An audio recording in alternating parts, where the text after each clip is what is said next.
Welcome to the Speed Force Media Podcast, the show where every Friday we recap and discuss the news that has happened in the world of comic book movies over the last week. My name is Eleanor, and here with me is my husband, Derek. Hello. In today's episode, we will be covering Andy Serkis not returning to direct Venom 3, a rumor that Henry Cavill and the producers for The Witcher are butting heads as early as Season 2, the CW's new boss is unsure if DC still has a place on the network, and this is after the cancellation of Stargirl, leaving Superman and Lois the last ones standing. SHAZAM, Fury of the Gods director, confirms he has finished the final cut of the film. Henry Cavill wants his Superman return to inspire DC fans.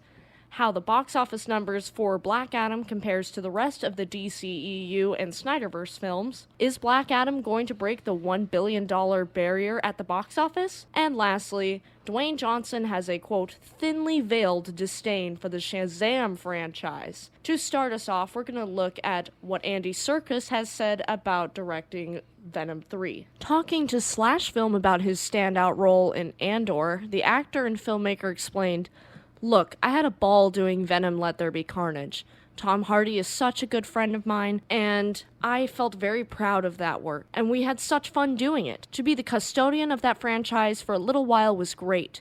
I've got so many projects I was just about to work on, like Animal Farm, for instance. We were just about to go into production with that, and then we delayed as Venom came up," Serkis continued. "I really have to be very on top of the ones that I've been building to do for such a long time." As for what he thinks about Kelly Marcel, who wrote the first two movies and the upcoming third installment, taking charge, he added, "I'm really delighted that Kelly's doing that. She's so in control of that material with Tom. The pair of them are such a great team to work with. I'm really excited to see what they're going to come up with." Derek, what are you feeling on Venom 3? How do you feel about Andy Serkis not being a part of this one? So it brings up a few different thoughts for me. Number one, I love Andy Serkis, so I'm going to watch anything that he goes and does.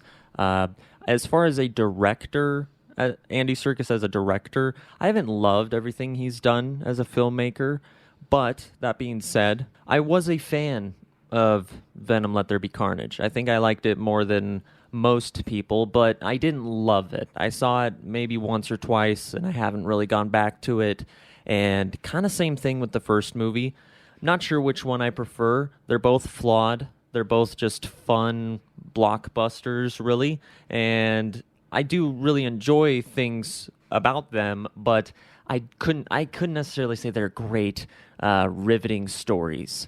So the stories of those movies is now going to be put into the director chair, right? So the screenwriter is now going to be directing. We've seen that before with the producer behind X-Men, Days of Future Past, Apocalypse, then went on to direct X-Men Dark Phoenix. Can't remember his name at the moment, but you saw how big of a mess that turned out to be when a director who does not have past experience gets behind the chair on a big blockbuster-like film. It rarely ever spells success. So that is a concern of mine. But I will still go and see it. I will still go and support it. You know, Andy Serkis, yeah, it does sound like he is actually going to leave due to scheduling conflicts. It sounds like this is actually one of those cases where we hear so many times that X actor left a project due to scheduling conflicts, and it's really because of some drama or money or politics or whatever it may be. I buy that. I buy it this time that, yeah, I could see it actually being the scheduling conflicts, but who knows? Maybe they were unhappy with how Venom Let There Be Carnage turned out. You know, it was not as well received as the first movie, and of course it didn't make as much money, I don't believe. So who knows?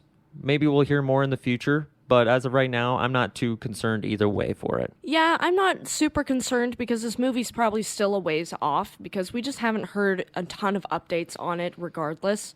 And I still think the writer could potentially do a really good job of directing. I'm not going to hold my breath, but I am going to try to remain positive that hopefully they are excited to do a directorial debut, and that it'll be a good one. And I'm just really hoping for this movie. Like you said, they're not like plot-driven, super riveting stories. There are some plot holes, I would say, in both films, but they are a ton of fun. So I'm hoping that this one just brings a ton of fun and another Eminem song for us. Definitely. Yeah, right. Speaking of a ton of fun, this next one is not a ton of fun, but it is a rumor that Henry Cavill and the producers for The Witcher didn't really get along all that well. And this is according to the Redanian intelligence via sffgazette.com. They're kind of leakers. They most of the time have some pretty good stuff, but just take it with a little bit of a grain of salt. Henry Cavill was quoted on multiple occasions explaining how important the series being faithful to Andrzej Sapkowski's books was to him, and how that wasn't always easy when the show's creative team had their own ideas about how to adapt them. So why did he stay?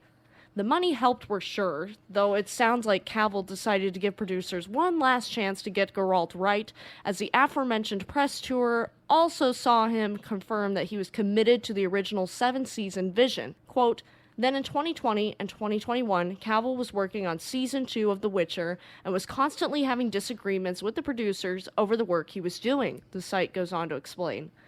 After Season 2 wrapped, he seriously considered leaving The Witcher, but was offered more money and decided to stay for at least one more season. That's a little bit of some spicy tea there, y'all. Derek, how are you feeling about this? Honestly, for me, it's not really that big spicy tea, as you put it. This happens all the time. I mean, actors leave projects. It's not breaking news. To me, it's interesting just because it's Henry Cavill.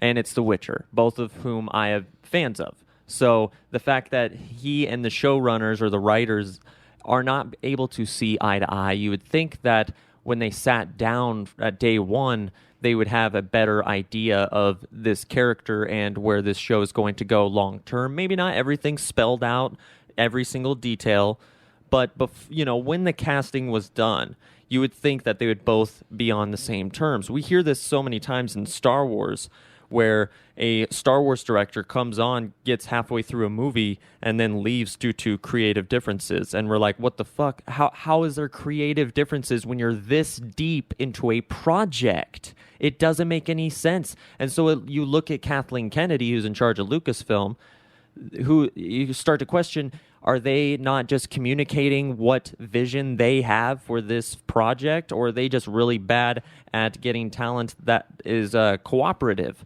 right? Talent that they can work with.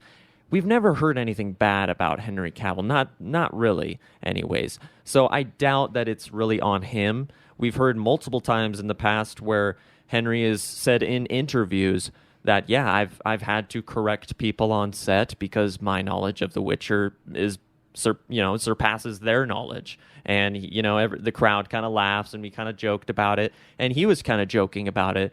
But maybe he was kind of pointing out some frustrations a little bit, and we just weren't really seeing it.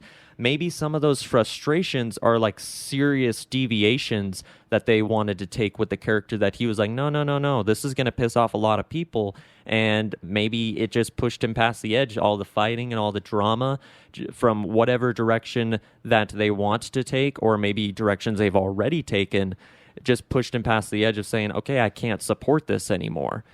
Another possibility, and my final possibility of my thoughts anyways, is maybe that there's just some actual character conflict between, some personality conflicts. Sometimes, even if a talented individual is on a team with another talented individual, whether it's a sports team, movie project, or any sort of business, sometimes two people just cannot be left in a room alone together because they just cannot see eye to eye on anything. And maybe this was one of those situations. It does suck for Witcher fans and for Henry Cavill fans, people that like the series and with him as the star. But who knows? Maybe Liam Hemsworth will come in and, no one will think about Henry Cavill anymore. Or maybe the opposite will happen, but time will tell. Eleanor, what do you think about all this? So my personal thoughts are that Henry Cavill is a big sweaty nerd, and we all know that. And The Witcher has a rich history with the books and the games that I think does need to be respected. And I think he was doing kind of the Lord's work, you might say, for the fans in making sure that that was being upheld. And I think he's just tired of doing that. Because after so many times of saying, this is how it needs to be, this is the source material, and then saying, screw you, we're doing what we want, but we're calling it The Witcher, then, that's just going to make people mad. And I also think possibly there could be just a lot of scheduling conflicts, not just the personal conflicts as well, but with him doing Superman and he just did a second Enola Holmes movie, I mean, the man's really busy. So maybe also the scheduling for this show has just really gotten under his skin.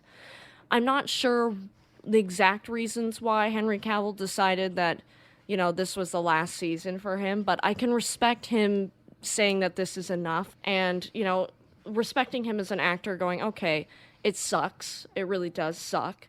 But, yeah, you can understand that the guy has to move on.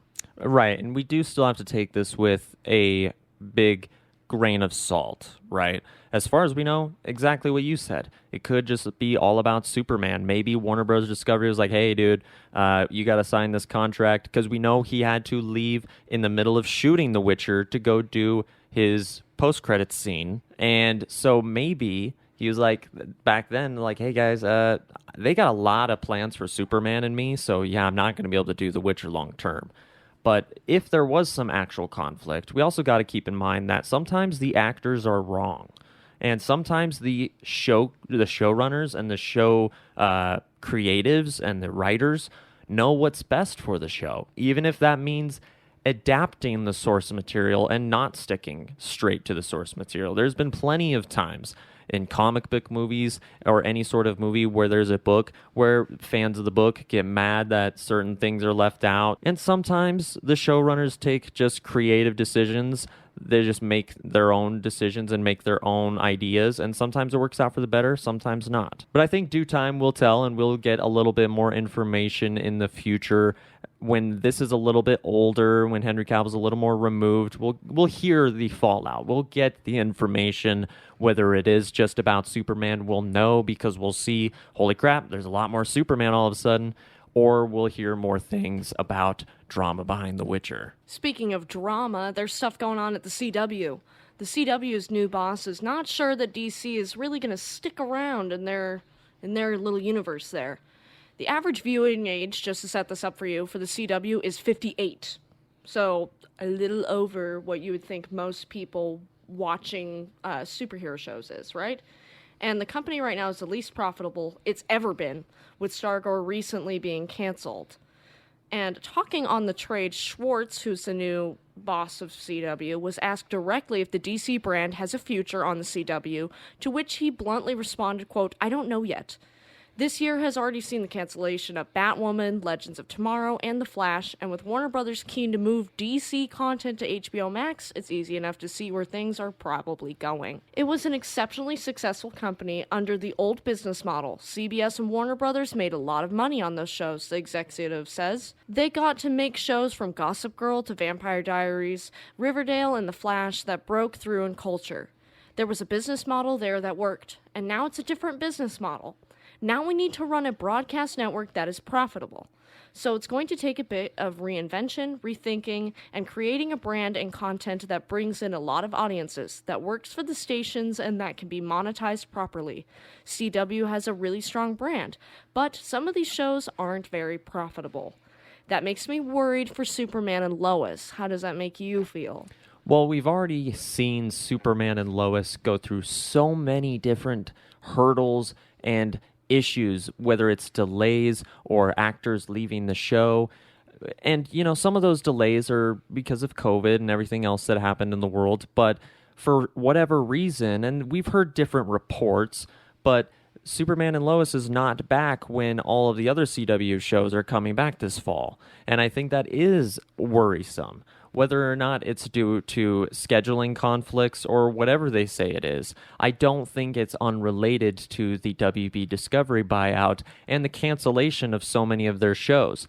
I think the time of the Arrowverse, and as they like to call it, the CW-verse, is over, and it's kind of been over for a while now, especially since Stephen Amell left, and really all of the shows have kind of declined in quality.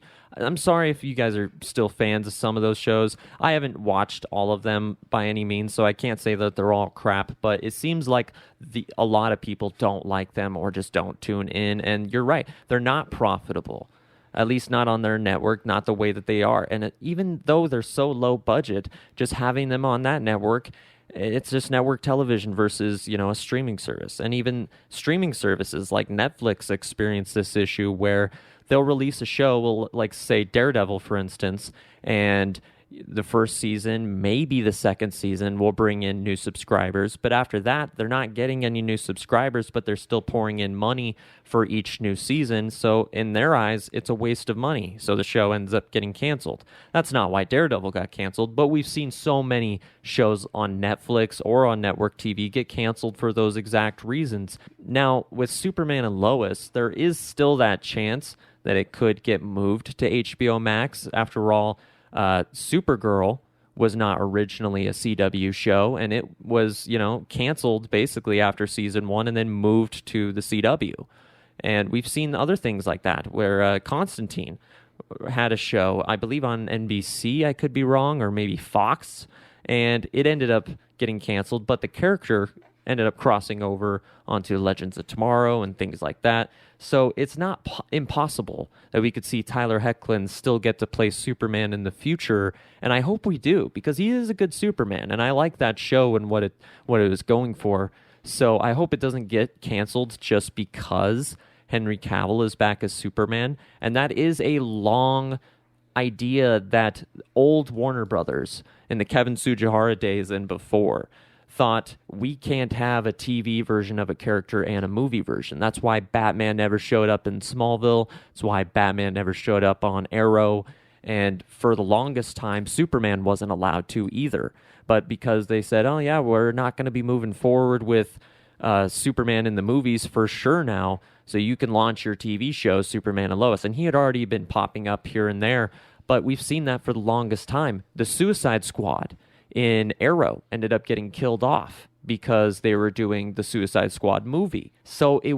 And then Walter Hamada took over, AT&T took over, and they started to get a little bit looser on that. They started to say, nope, the TV universe is the TV universe. You can have Batman, you can have Batwoman, you can have Supergirl, Superman, and the movies will do their thing. And now we don't really know, because it's not that regime anymore. It's WB Discovery. And I think that impacts Superman and Lois. I think that impacts every show on the CW. But what do you think, Eleanor? I've gone on enough about this, I think. Well, I mean, the CW has brought us some stinkers, and they brought us some winners, which I think is true of all network television. And I truly think that the little I have seen of Superman and Lois is a winner. So I really hope that they decide it gets moved to HBO Max, because it would be unfortunate if, with all of this shuffling with Warner Brothers Discovery and the CW, that a show that is that good, with Tyler Hoechlin being really talented — I apologize, I don't remember the actress's name for Lois, but she's also really talented.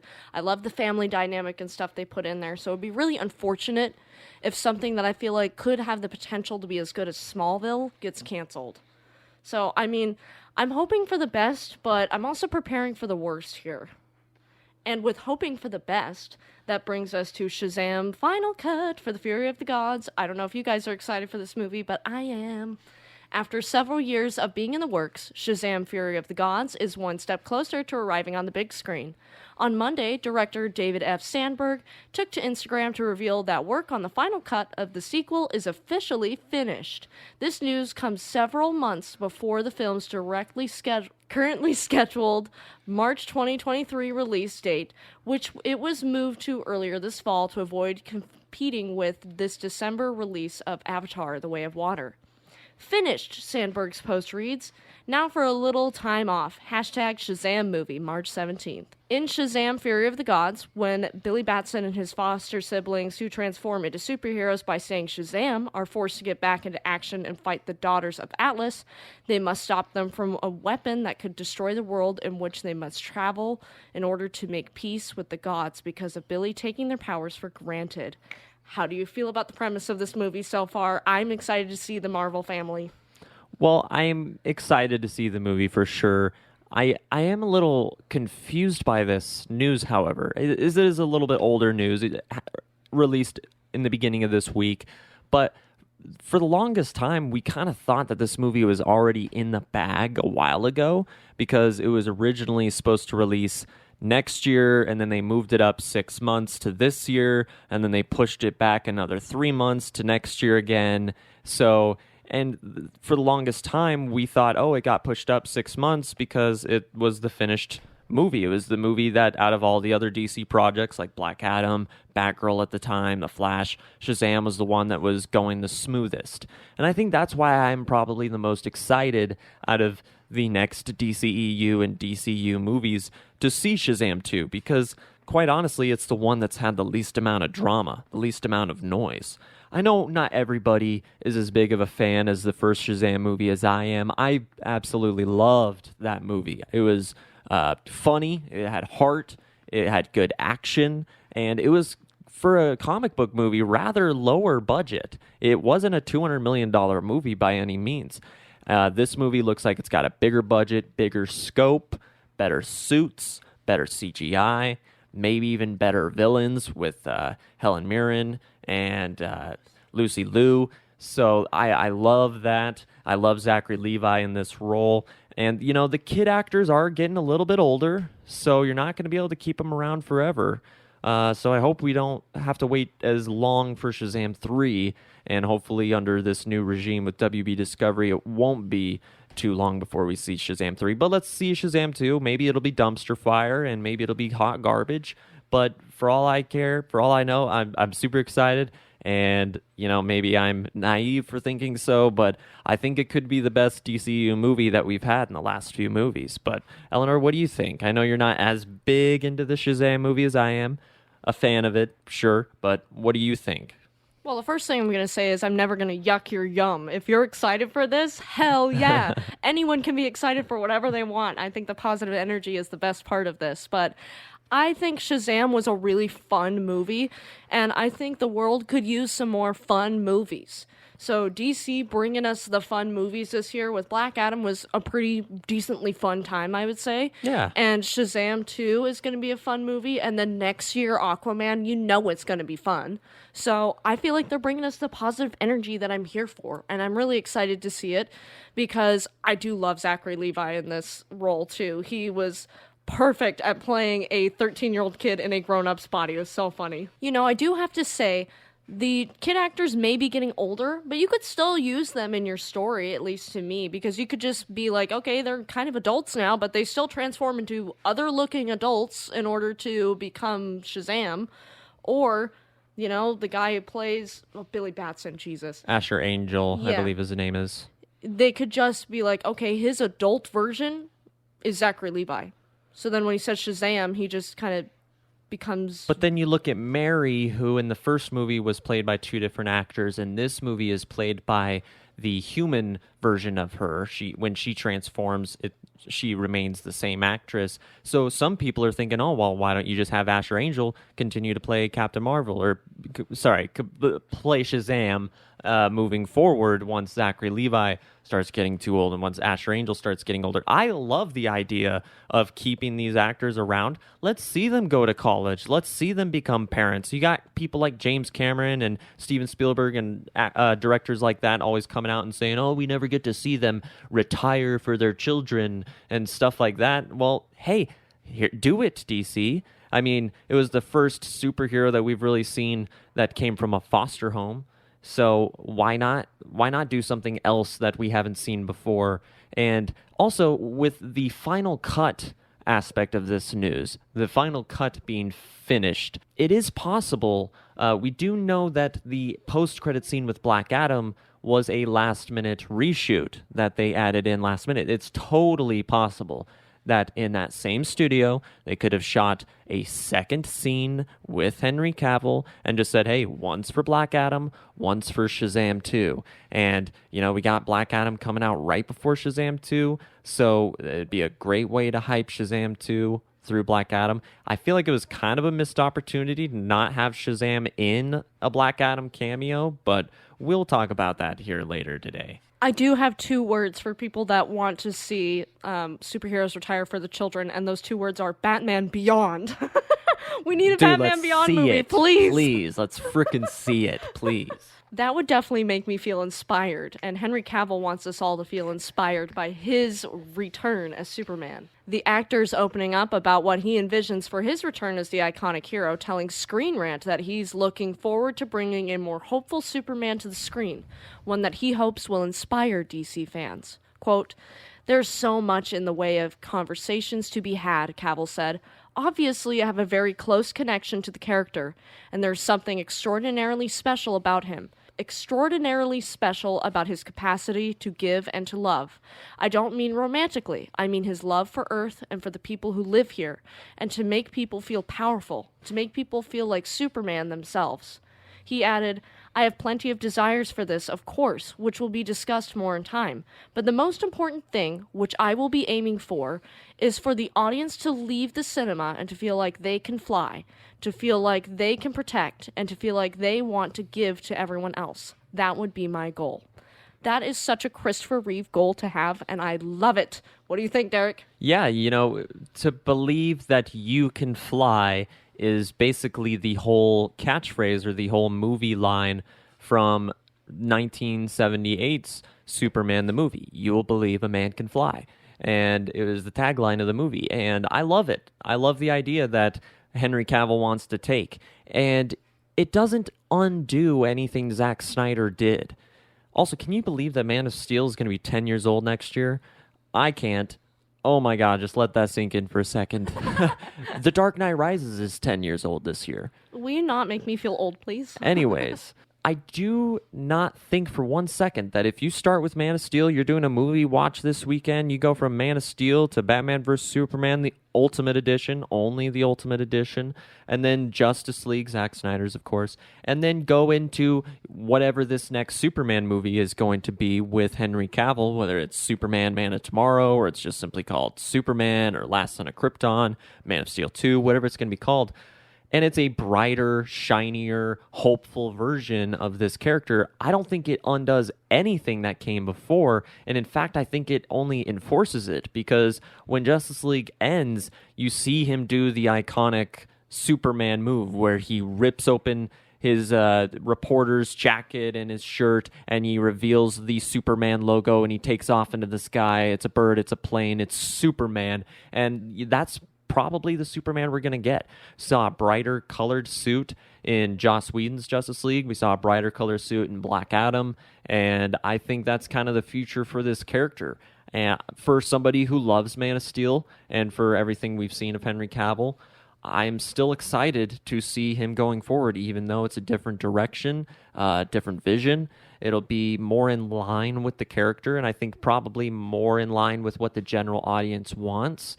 But we will see. Maybe it'll be too cheesy, too happy-go-lucky. They can't do everything that they did in the Superman, the movie Christopher Reeve version today. That movie and those movies are a reflection of that era, as is every movie, is a reflection of its era, including Man of Steel, which isn't this era anymore, apparently. And just to remind you once again, and this new Superman movie will be maybe a post-COVID world Superman, the movie, and I'm excited to see it. I hope Henry gets to continue playing Superman until his 50s even. I would love to see a Kingdom Come version of Superman one day, and Henry Cavill getting to play him, because too many times do we move on from these actors just because, they hit 40. Well, Henry's going to be 40 just in a few years. And the fact that we haven't even gotten a sequel for Man of Steel is just a disgrace, in my opinion anyways. I know a lot of people hate it, but that's just my opinion.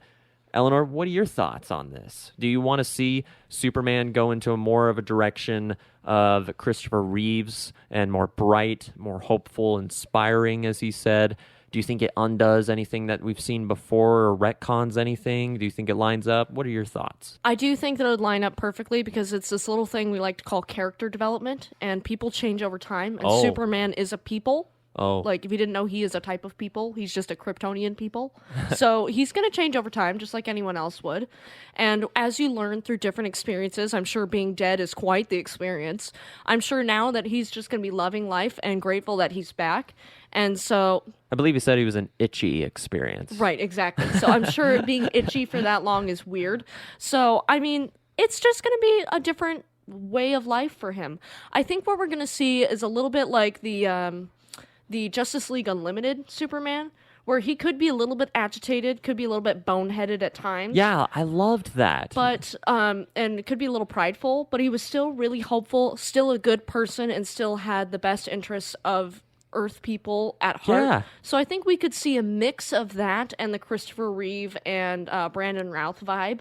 I think if we got a mix of those two, it would encompass everything we got in the Snyderverse and everything we've gotten before perfectly in one package. So I'm excited to see what this is going to be. I'm not even going to hold my breath on this. I know that I'm going to like it because Superman's one of my favorite characters of DC, so I'm just excited that we're getting another Superman appearance. I really hope that James Gunn contacts Brandon Routh for something. I know not everybody liked well, a lot of people And hated please, Michael Superman Rosenbaum, Returns. too, please. That'd be cool too, sure, but then you got to bring back Tom Welling. Then we got 4 different Please Superman. bring everyone back. But no, Tyler Hoechlin deserves a show. Brandon Routh deserves a show. Bring back Smallville. Contact Dean Cain. Bring back George Newbern and Tim Daly.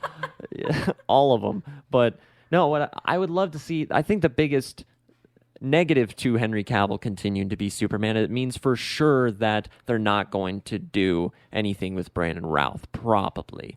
He did say in an interview last year that there might be some hope for an HBO series, which was rumored, and he didn't shut that down. Doing some sort of, because they kind of teased a Kingdom Come thing with him. I would love to see it either way with Brandon Routh, with Henry Cavill, either way. But there is room for more than one Superman. And when the Ta-Nehisi Coates Superman movie was a project and the J.J. Abrams Superman movie was a project, Henry Cavill himself came out and said, there's room in this DC universe for more than one Superman. And I'd love to see it. I mean, they could always do, if they wanted to bring in Brandon Routh into the movies, they could build up to, I don't remember which comic it is, but Crisis on Infinite No, Earths, Superboy Prime, when he comes along. Infinite Crisis. Yes, and the older Superman gets tragically murdered. Yeah, they could bring right. in Brandon Routh for that. I mean, it would work. Right, you got your Golden Age Superman with your Silver Age Superman. It'd kind of be like your Brandon Routh and your Henry Cavill. Maybe Henry Cavill would Right. be more New 52, maybe, I don't know. But it doesn't matter. Yeah, that'd be something great to see. We kind of already got to see Tyler Hoechlin and Brandon Routh interact together, but hell, they saw the success of Spider-Man No Way Home. They would be ignorant to ignore the idea or possibility of crossing over multiple Superman. The possibility, of course, exists with The Flash. You could always bring Grant Gustin into the Flash movie or bring John Wesley Shipp into the Flash movie, but a lot of people just heard the names I just said and said, who?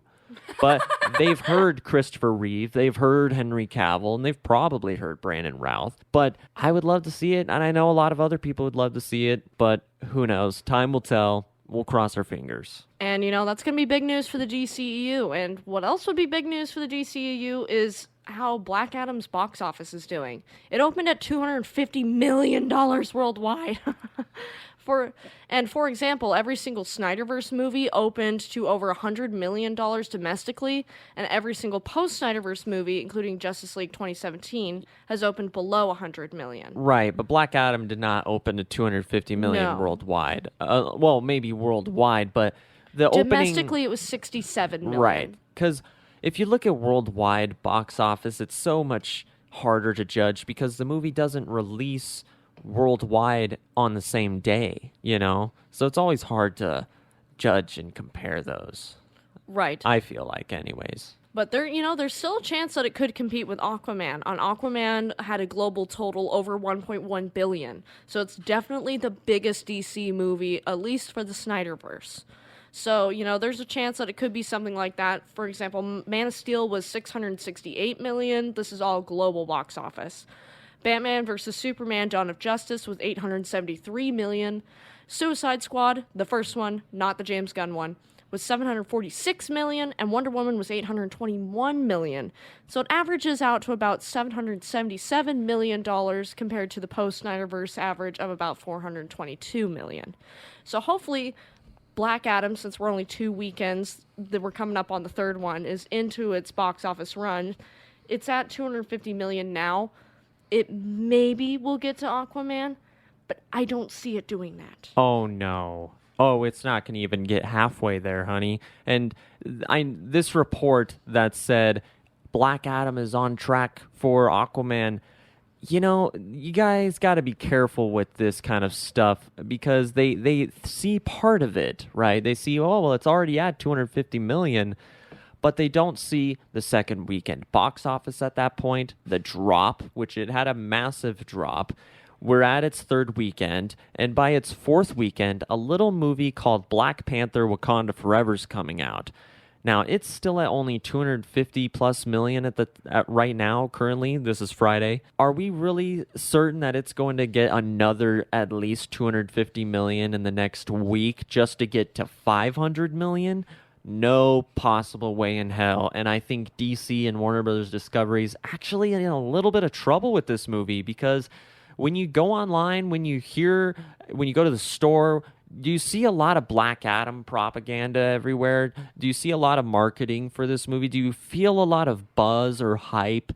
Not really. There's a lot of hype for Henry Cavill's Superman. And, Black Adam I thought was enjoyable. I thought it was a fun time. And I did, if I'm giving it a thumbs up or a thumbs down, I'm giving it a thumbs up for sure. But this movie's not going to hit $1 billion. And it's honestly questionable at this point if it's even going to be profitable. I've seen reports where certain people have thought it needs to hit at least 450 million to be profitable. Others have said 650 million. For example, Shazam was a 90 million or 100 million, I can't remember, for its budget, and it made shy of 400 million worldwide, but it was slightly profitable. Black Adam cost twice as much, and it might not even make what Shazam made. So this could be trouble for Dwayne Johnson and Black Adam. Whether it's a sequel, whether it's spin-off movies for the Justice Society, who knows? Hopefully, this weekend will do good. There's not a whole lot of buzz for anything coming out this weekend, so maybe this thing will have some legs, and maybe some more people will go in, and maybe there won't be as big of a drop between its second and third week as there was between the first and second. But I am really, really concerned, especially for a character. If you can't tell by the tone of my voice, it's a character I really care about. The comic book character of Black Adam, I think, is a character that WB and DC could really utilize in their cinematic universe well. And I just don't know if this is good news or good signs. I really don't. I think that there's still a chance that we could get the character to show up in other movies, maybe as a Justice League villain or a villain for Shazam 3, but I don't know if Dwayne's ego is going to let him just be the villain who gets beat up in the third act of a comic book movie. That there is that question. I don't necessarily feel that way about Dwayne, but I know a lot of people do. So I thought, that is a question worth bringing up for sure. It is a possibility. But what do you think, Eleanor? Do you think it's going to hit $1 billion at the box office? Am I being overly pessimistic? What do you think? I would say that there's a snowball's chance in hell, if anyone's ever heard that saying. So, I think everybody and their grandma. Snowball's chance in hell that's going to really happen. But, I've seen crazier things happen. So there's always, if 99% chance is not going to happen, there's always that 1%. And that 1% could come out and bite me in the ass. So, and me. Yeah, exactly. Big time. And, my biggest point here, a few months back, I was talking to some coworkers about the DC movies because I like DC. And the point that I think could be made here is one of them said, I have no idea who Black Adam is, but I'm here for Dwayne. Right. So I think the problem with this is that there was no marketing. No one, he's not a huge name for DC DC, characters. right. Black Adam is not a tentpole IP. No, he's not. And whereas Marvel takes their smaller IPs and their smaller characters and markets them really well and goes like, hey, look, see this. This is Marvel. It's really cool. Look at all these cool advertisements. I think they need to lean more into that. Like, put more advertising. Shove this in my face. Well, and to not be- just a week before the movie comes out. I mean, I want to be annoyed on YouTube having to constantly skip your ad. Like, that's how it should be. You know what I mean? Well, that costs a lot of money, so we can't say, hey, spend more of your money, you know. To be fair, though, what you bring up a good point is the marketing of this movie was not good.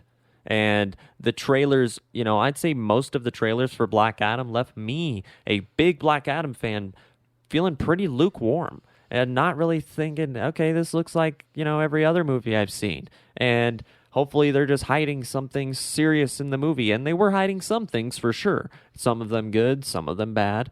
And we'll just take it for what it is. But the marketing for this movie was not good, and I think they're going to pay the price for it. I think they're already feeling it. And hopefully this movie can at least break even for them. That would be really, really good, easy break.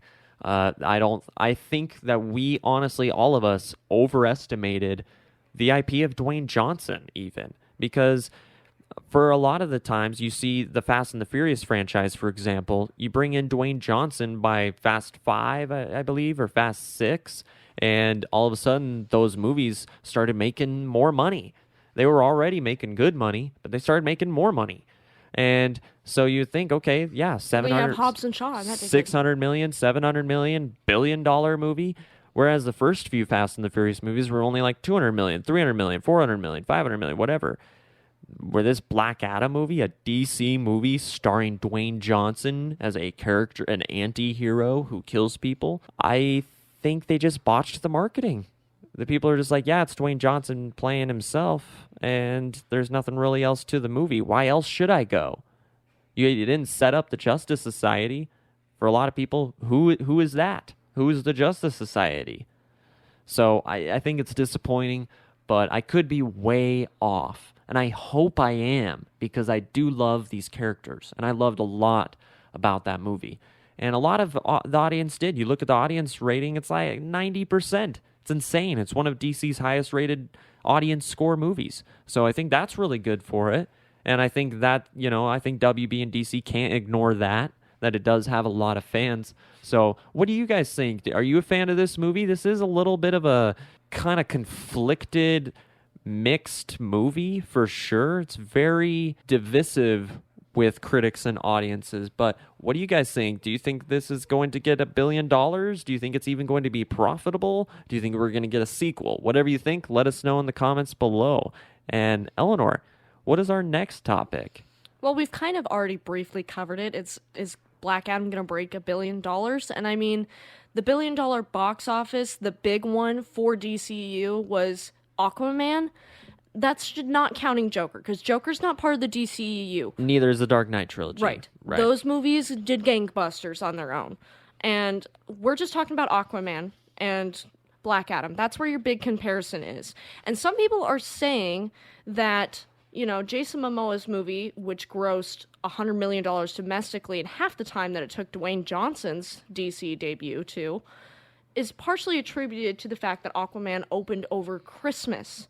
And more people go to see movies during the holiday season. You know, you get a gift card to AMC or Regal or whatever movie chain is near you from a family member. You get your loved one, you go and you see a movie over the Christmas break. Sure. I think a lot of people can say that that has happened to them at least once or twice. I mean, shit, I've gotten my family members Regal cards and AMC cards and all sorts of stuff and been like, go have yourself a good time. Even on Christmas Day, people go to the movie. I have. Right. It's great. I love it. Yeah, and the atmosphere is always so joyous and everyone's buzzed and excited because it's also the holiday season. And so I think that definitely did help Aquaman, whereas Black Adam was just a bit shy of Halloween. Well, it's over the Halloween. Yeah, the Halloween season. Yeah, which is like. where you're more looking for horror movies, which maybe they were kind of thinking he kills people, so it's kind of scary. But to me, this movie was not scary. It had more of like a badass feel. So I would have a hard time, maybe that's why they're marketing it, or maybe they were just like, okay, the Marvel movies are here, here, and here, and we can go here. And don't they've know. had some success in October as well, so that might have played a part in it as well. Yeah, because I obviously I have not taken any courses in marketing or anything. I have no idea how the marketing for these things go, but they did great with Aquaman. I can tell you that, and it did awesome. I think like you and I even went to see it when it in its first 2 weeks. Few times. Yeah, so I mean it works for the Christmas season, and I think maybe that is where Aquaman had the leg up. And I think honestly, at least in my opinion, no knock to Dwayne Johnson.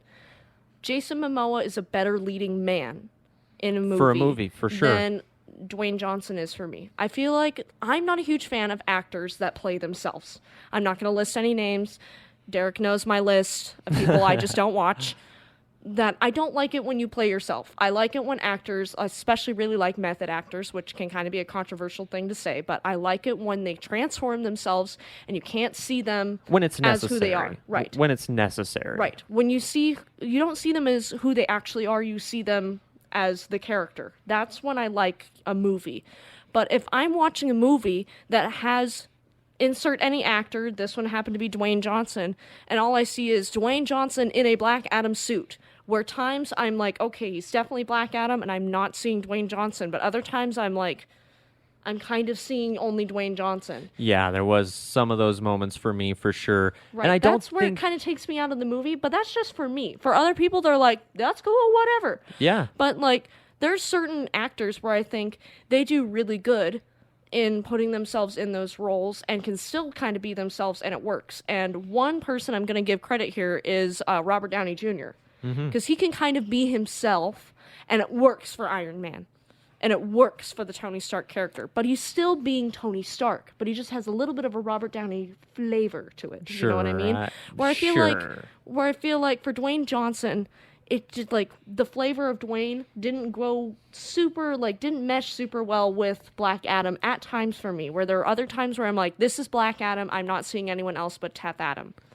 I think there was some reports that kind of overhyped Dwayne's performance for myself, and I shouldn't have let it increase my expectations. I don't think his performance was bad by any means. I think for the character that they were going for, the more anti-hero, lighthearted at times, looking for a catchphrase, and even acting like a outlaw and shooting like he's doing a quick draw when he can move faster than a speeding bullet, made no sense at all. But for some people, that they really loved that. That was Dwayne getting to be himself and getting to show his humorous chops, his entertaining chops. And for some people, they wanted more of that. And they wanted more of the fun, entertaining side of Dwayne mixed with Black Adam. And for me, the hype was people comparing Dwayne Johnson's performance as Black Adam to Ryan Reynolds as Deadpool, Hugh Jackman as Wolverine, Heath Ledger as Joker. And I was just like, wow, Dwayne Johnson's really going to capitalize or encapsulate Black Adam that well? That's incredible. But for me personally, my personal preference for Black Adam, and we still might see that moving forward. I know we all have our own perfect image in our heads of this is the way it should be, and anything that's even slightly different is dog shit. But for me personally, none of the Black Adam comics I've read were necessarily ones where he was cracking a whole lot of jokes. Certainly some sarcasm here and there. Certainly maybe some little tiny quips here and there. But not in the heat of battle. You know, not necessarily to take me out of the comic and go, wow, Black Adam's a funny guy. Usually he's pretty rage-filled. And those moments, although they were entertaining, and I did like them, and for some of them I even laughed, I just thought, you know, this wasn't the Black Adam that I personally was wanting. I know for a lot of people they don't care because they don't really, like you said, it's not a big IP. Nobody gives a shit about who Black Adam is. They're checking it out for The Rock and DC, maybe the Justice Society even. But to see them kind of throw humor into a character that never really has had any was kind of for me. So I get that, how it was like, yeah, for those moments, I feel like that was Dwayne, not so much Teth Adam. Right, and especially because he was really kind of hyping this to be a serious film. Like, that this was going to be serious. The That hierarchy of the DC has DC. grit and Yeah. that DC has edge, and that's why he Right. loves DC, because they always take themselves in a darker tone into And then darker places. And then this this movie just wasn't felt, yeah, dark. it felt very middle ground. Just like, yeah, some darkness, some more serious moments, a lot of action, great, wonderful action, and then some comedic moments to kind of mellow it out, and then some characters that are kind of one note that we don't really care about, and it's just kind of like, yeah, nothing is so serious and edgy about this. No hierarchy has been changed. Right, especially when they're establishing that Superman's going to come back. The hierarchy has absolutely not changed. Like, Are we ranting about Black Adam now? What is the topic again? well, I definitely don't think he's going to break $1 billion. That was the thing. I don't think he's going to break $1 billion, and it's just for the reasons that we have ranted about. Because, you know, At the least reason- those are our feelings. that's our on it. feelings, right? And we want to hear why you guys would think either it will break $1 billion or it won't. So let us know down below, and we'll stop ranting now. But we won't stop talking about Dwayne Johnson, because he did say something that stunned me. I did not believe that he doesn't like Shazam or has thinly veiled disdain towards Shazam.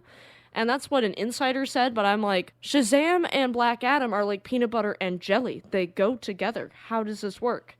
An insider tells The Wrap, quote, Safran needs to win over all the other filmmakers, and Dwayne Johnson's thinly veiled disdain for Shazam means he probably isn't loving the idea that his boss is now the guy that produces Shazam.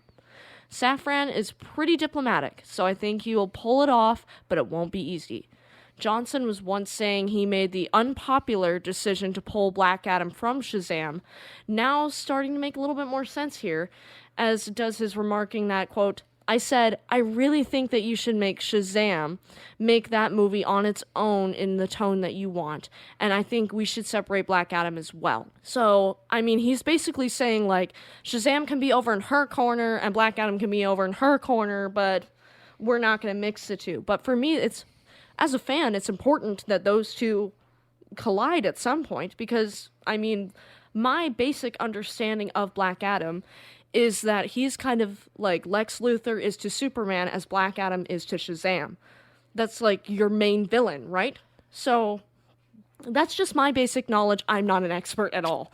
But I just feel like you would want to see Black Adam and Shazam on screen together, wouldn't you?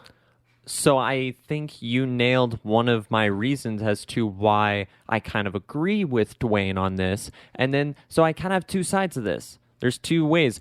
Two things of looking at this. Either A, Dwayne's ego said, no, I ain't going to be a villain to Zachary Levi. I'm not going to be the flip side to his character or a opposite to him. He's the opposite to me. And I don't think Black Adam should be second fiddle to Shazam, which didn't make $1 billion at the box office by any means, right? So, and for all instances, a lot of people, I think, know the name Dwayne Johnson. Same amount of people probably know the name Zachary Levi, maybe less, but who knows? So I think that just for the character of Black Adam and for the character of Shazam, he thought, okay, I think both characters should be set up first and then cross over in the future. And he said a few months ago that that was the plan, that he had all intents and purposes of crossing over with Superman and Shazam, and that they just wanted to take their time to get there and not rush things. I can appreciate and I can that. appreciate that as well. But, and you know, for people thinking, oh, maybe it's the tone of Shazam. I didn't really think the tone of Black Adam was, we just talked about it, ranted about it. It wasn't any more serious really than Shazam. Sure, there was people getting ripped in half and whatnot, but I easily could have seen Billy Batson in the background screaming or throwing up at the same time. It wasn't like straight out of The Boys or something. It was very PG-13 violence. And although some of it was pretty edgy PG-13, some of it did push the boundaries, and I was impressed. But it wasn't anything that I couldn't see Shazam in there for. So that's why I don't necessarily buy, even though this came from The Wrap, which is a reputable source, I don't necessarily believe that Dwayne has any sort of disdain for Shazam or that franchise, because he's came out recently to say how he has all intents and purposes of crossing over this character.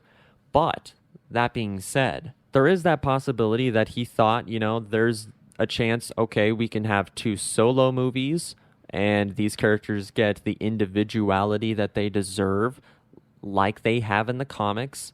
And again, Black Adam in the comics, yes, at times is Shazam's just alter ego or anti-hero or his villain, but other times Black Adam is his own character who stands on his own feet and at times has no ties to Shazam whatsoever. So I don't necessarily disagree with the idea of having them as standalone, but there is that chance where, yeah, maybe this was Dwayne being egotistical. Maybe this isn't the guy that we all think he is. Granted, this is coming from somebody else. This isn't coming from Dwayne. This isn't coming from WB or DC. So there's nothing, absolutely nothing, to change my mind or to make me question whether or not I am hopeful for that crossover you just mentioned between Black Adam and Shazam.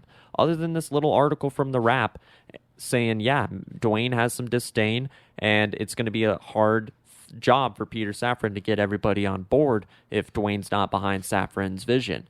Yeah, that is a possibility, but even with that, in this article, even they are hopeful that everything is going to get worked out. So even if there is disdain, there's still a good chance that nothing will come out of it, other than the fact that we got a Black Adam movie with no Shazam and 2 Shazam movies with no Black Adam.